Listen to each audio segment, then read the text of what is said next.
Hola, Maricola. Estoy revisando las redes sociales y todo, y de pronto me empiezan a mandar fotos. Aquí salgo con la maestra Lamas, y aquí con nuestra mamá, y aquella las fotos, y ya sabes, aquí estoy. Claro que te vi, ¿cómo te fue? Pues mira, fue un foro súper interesante. Fue un foro internacional de derechos humanos que hizo el gobierno de Morelos, la Secretaría de Gobernación y la Fundación Internacional de Baltasar Garzón. Y tuvo 7 paneles con 5 invitados cada panel, ¿no? Había todo un panel sobre el tema de los derechos de las víctimas, los derechos humanos como política de Estado, la justicia frente al crimen organizado, toda la parte de delitos y violaciones graves a los derechos humanos, la reforma constitucional de derechos humanos y su implementación, el sistema interamericano, la justicia internacional, y a mí me tocó participar en la mesa de derechos humanos de personas y grupos en situación de vulnerabilidad.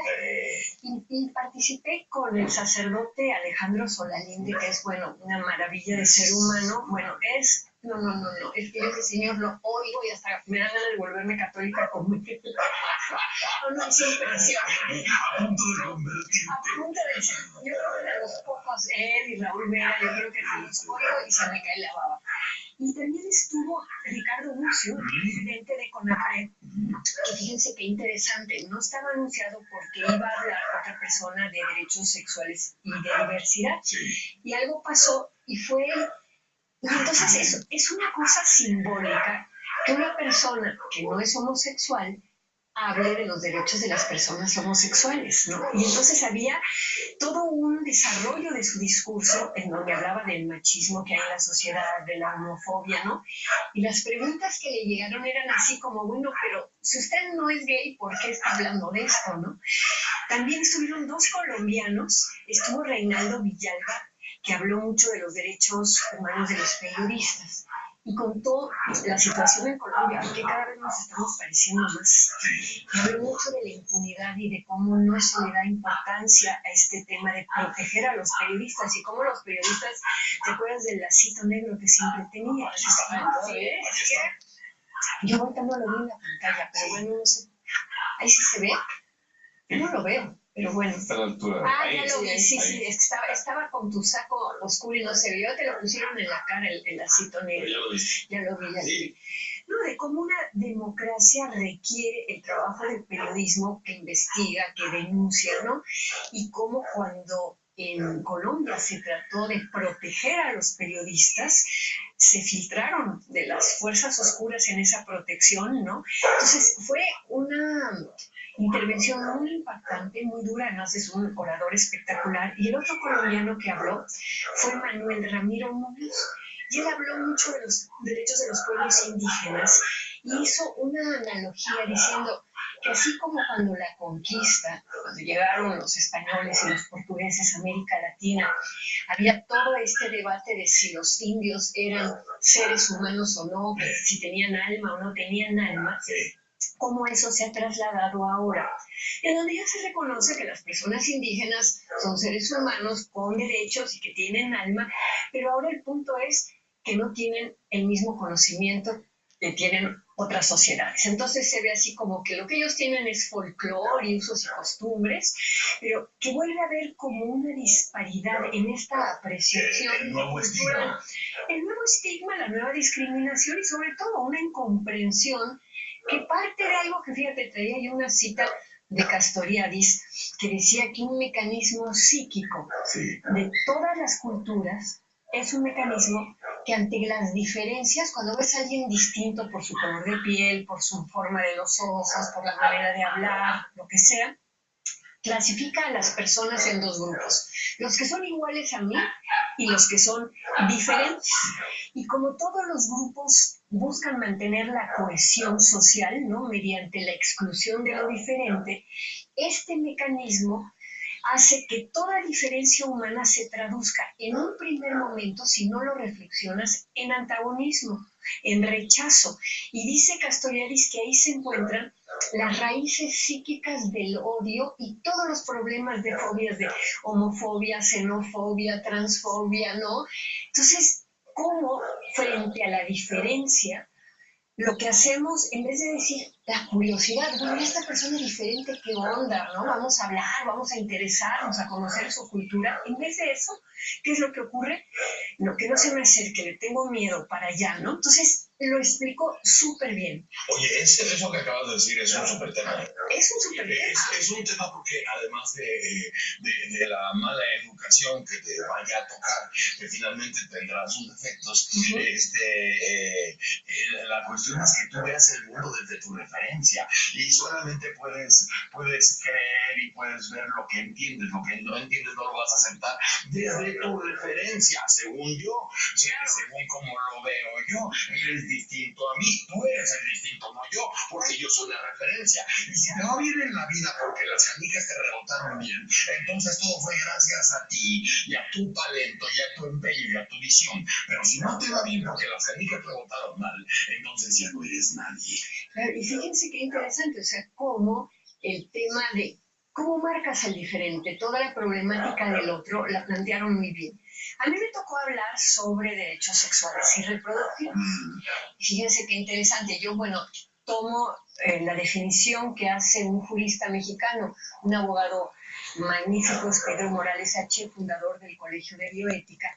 Y él lo que dice es que los derechos sexuales y reproductivos son aquellos que permiten que el ejercicio de la sexualidad deje de estar subordinado a la finalidad procreativa y evitan que la reproducción sea caracterizada como una consecuencia obligada del ejercicio de la sexualidad, ¿no? Y él hace todo una reflexión, y ahí yo metí, digamos, lo que ha sido en los últimos años todo el proceso de estas conferencias de Naciones Unidas que le fueron dando sustento y legitimidad a los derechos sexuales y reproductivos, y cómo en México nuestro artículo 4 constitucional garantiza la posibilidad de que mexicanas y mexicanos podamos elegir de manera libre, informada y responsable el número y el espaciamiento de los hijos.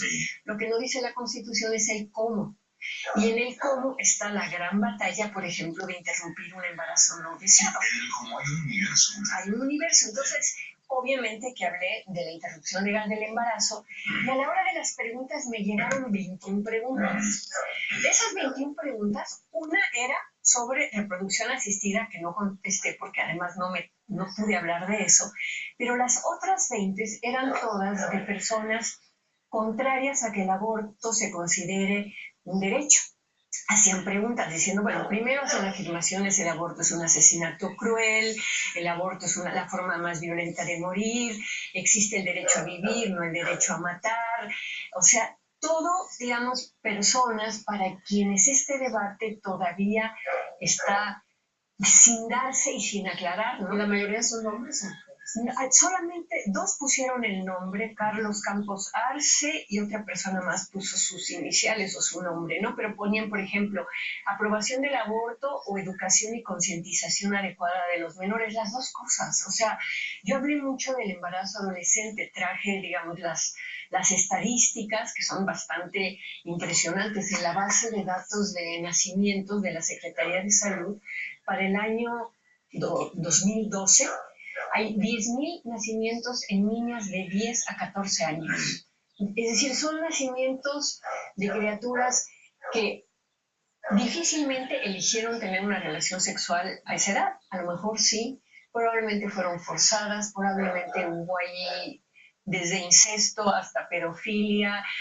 Es decir, a los 14 años tal vez ya no, porque a 14 años es la edad de ingreso ahorita de chicos y chicas a la vida adolescente. Pero a mí lo que me pareció, digamos, muy elocuente es que quienes se aventaron a hacer preguntas, digamos, son algunos indignados, algunos enojados, otros las preguntas fueron muy respetuosas, ¿no? Son las personas que están en contra de la despenalización del aborto. Claro, a la hora que yo empecé a leer las preguntas y empecé a dar una explicación, pues hubo gente en el público que aplaudió. No escribieron tarjetita, pero aplaudieron. Yo pensaba la importancia del debate público, Broso, la importancia del foro. En este foro, digamos, en una mesa que más empezó un poco tarde, en una mesa que empezaba con una de las abuelas de Plaza Mayo, con Estela Carlotto, ¿no? Y a la hora que salieron de Cuernavaca se les cruzó una manifestación, entonces llegaron tarde ella y Baltasar Garzón, que estaban en esa primera mesa.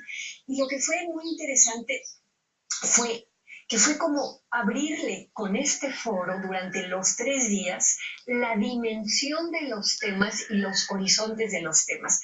Una cosa que me encantó del programa, y ahí es donde vemos la mano de Elena Cepeda, la mujer de Graco Ramírez, es que había un programa académico que fue el que les hablé, pero también un programa cultural. Entonces hubo danza, hubo canto, hubo el coro de los niños de Morelos, o sea, trataban de que entremezclado con el programa académico hubieran eventos culturales. ¿Y cultura todo? Bueno, cultura todo, debate público, mostrar cosas. El debate es muy sano. Ahorita que hablábamos de solamente puedes aceptar lo que entiendes, el debate te posibilita eso, porque a lo mejor mucha gente, no toda, pero mucha gente traía una idea muy concreta y muy cuadrada del asunto, y a lo mejor empezó a escuchar cosas que le hicieron sentido, a conectar otras cosas, y a lo mejor no acaban pensando distinto, pero ya se lleva una duda. Claro, además yo creo que de veras, esto da pie para que de este foro internacional se empiecen a hacer ya foros con temática específica. Yo propuse que hiciéramos en Morelos un foro para debatir todo esto de los derechos sexuales y reproductivos, porque yo sí creo que hay posturas irreductibles, ideológicas, va a ser, digamos, muy difícil que a mí me convenzan que hay que prohibir la interrupción legal del embarazo, y creo que va a ser muy difícil que yo convenza a otras personas de que cambien su mirada sobre el aborto. Pero lo que a lo mejor sí nos puede unir es pensar ¿qué podemos hacer para que ya ninguna mujer tenga que abortar?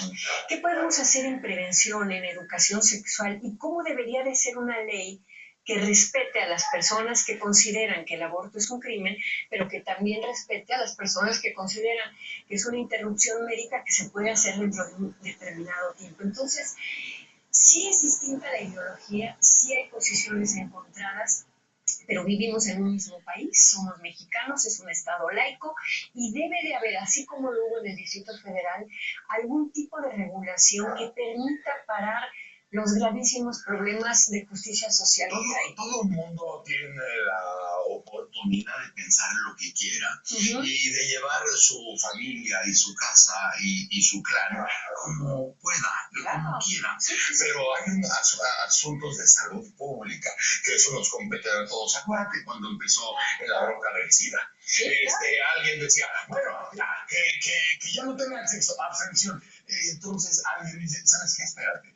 Mientras nos ponemos de acuerdo, repartan condones, cabrón. Mientras vemos por dónde va el asunto, lo primero es repartir condones, regala por toneladas. Y ahorita vemos cómo hacemos el asunto, de qué es lo que piensas tú, qué es lo que pienso yo, qué es lo que piensa ella, qué es lo que piensa él. Y vemos cuál es el asunto público. ¿Cuál es el asunto público y cuáles son los derechos? Porque yo puedo estar de acuerdo no con una decisión que tome una mujer de tener 8 hijos, por ejemplo, ¿no? Pero pues, allá ella. Pero esa mujer no puede de alguna manera tomar una decisión sobre otra que quiere interrumpir su embarazo. ¿Y cuál es el papel del Estado en los dos casos? Bueno, garantizar que la que quiere tener 8 hijos los tenga en las mejores condiciones con la atención médica y que haya, digamos, una protección del Estado para eso, pero que también igual para interrumpir. Entonces hay una discusión de fondo sobre derechos muy interesante, la tocó de alguna manera Pedro Salazar, bueno, Baltasar Garzón, indudablemente.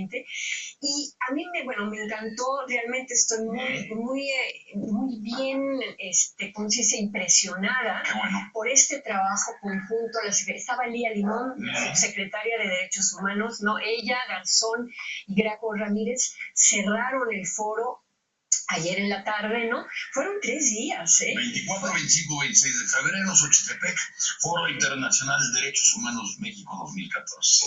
Y fíjate, hablando de los curas, de los sacerdotes, que traen otro discurso, otra mirada y otra praxis, otra práctica, los hay, ¿no? Los hay. Y que, bueno, que acompañan el trabajo de las católicas por el derecho a decidir, Sí. tenemos una catolicada que habla del machismo y esos papás que quieren que sus hijitos ya se hagan hombrecitos desde que son jovencitos y los llevan a que se desquinten Claro, a un lugar, a que se crucen. a que se desquinten primero y luego ya a que se hagan hombrecitos. Entonces, ¿qué te parece si vemos nuestra catolicada? Por favor, vamos a ver estreno de la catolicada.